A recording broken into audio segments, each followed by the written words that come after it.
La Théo est un cheval qui a 12 ans, qui est franche montagne.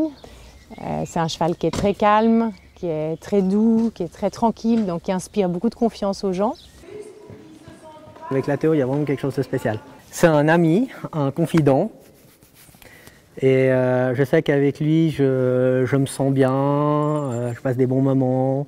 Ça m'a bouffé d'oxygène. La Théo, c'est mon bonheur total.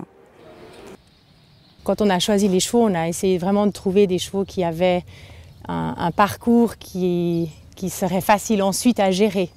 Nous, maintenant, on travaille pour maintenir en fait cet équilibre dans la tête. Parfois, quand on a des personnes qui ont des vies très très compliquées, le cheval doit absorber tout ça et après, il a aussi besoin d'un temps de repos. Donc on doit en échange leur donner les moments où il peut galoper vite, où il peut se détendre, où il peut sauter en l'air s'il en a envie ou besoin. Ils vont tous les jours au pré pour avoir vraiment des moments où ils n'ont pas de cavalier, ils n'ont personne qui leur demande rien et ils peuvent se faire plaisir à brouter. Ou on leur offre des moments de promenade où on va les défouler, où ils peuvent d'un côté s'amuser avec des cavaliers qui tiennent dessus, où ils n'ont pas à les aider. Et ils ont un jour de congé.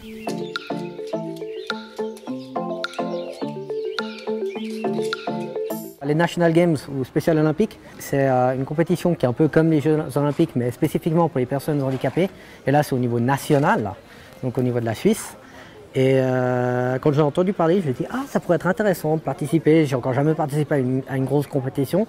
Puis je me suis dit, ça me permettrait aussi de forger un lien encore plus spécial et encore plus fort avec la Théo.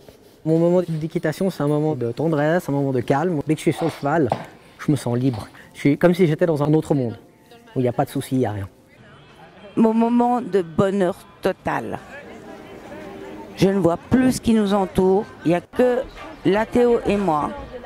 Je n'ai pas mes douleurs habituelles qui m'empoisonnent l'existence le reste du temps.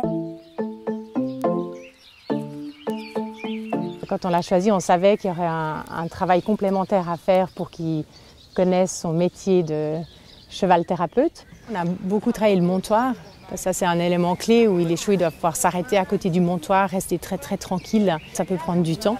On est très content de lui parce qu'il a très bien évolué, il a très bien compris ce qu'on attendait de lui.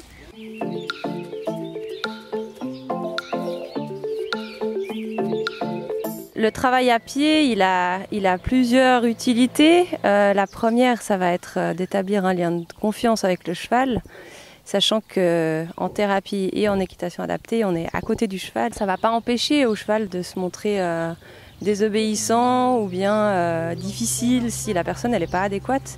Et c'est ça justement qui est intéressant, c'est de pouvoir mettre en pratique les difficultés des personnes avec un cheval qui va montrer que les difficultés sont présentes, mais avec des comportements adéquats. C'est dans ces moments-là qu'il y a des grands changements qui peuvent s'opérer en thérapie. Quand on fait ce travail à pied, c'est pas dans l'idée de faire à leur place puis que la personne elle soit que promenée sur son cheval. Ce serait pas faire honneur à la personne, disons. Mais de pouvoir simplement juste aider ce qu'il faut pour que la personne réussisse, pour que la personne ait la sensation recherchée. La personne elle est capable de partir au trot, de partir au galop, mais elle n'est peut-être juste pas assez précise. Le cheval, il a le doute. Si nous, on confirme avec notre geste et le cheval dit « Ah, c'est bien ça », et ça marche, la personne, elle va avoir le petit sourire de « Ah », et elle va pouvoir retravailler, affiner le mouvement en question, et petit à petit, on ne fera plus rien du tout. Peut-être dans l'équitation, on va dire classique, avec des personnes valides, on va plus se permettre de laisser la personne passer par un mauvais moment. En disant « Ma foi, ça fait partie de l'apprentissage ». Là, je pense qu'on essaye un peu d'écarter ça. Je pense que les mauvais moments, elles en ont déjà pas mal. L'idée, c'est qu'il y ait suffisamment de sécurité et de contrôle de notre part pour qu'une fois à cheval, la personne puisse vivre son moment, avoir du plaisir et être dans la réussite. Tout ce travail de formation, c'est ce qui fait qu'on ne prend pas le cheval du champ d'à côté, même s'il est gentil, parce qu'on veut que la personne, une fois qu'elle est à cheval, elle puisse vraiment vivre ce moment pleinement, que le plaisir soit au rendez-vous.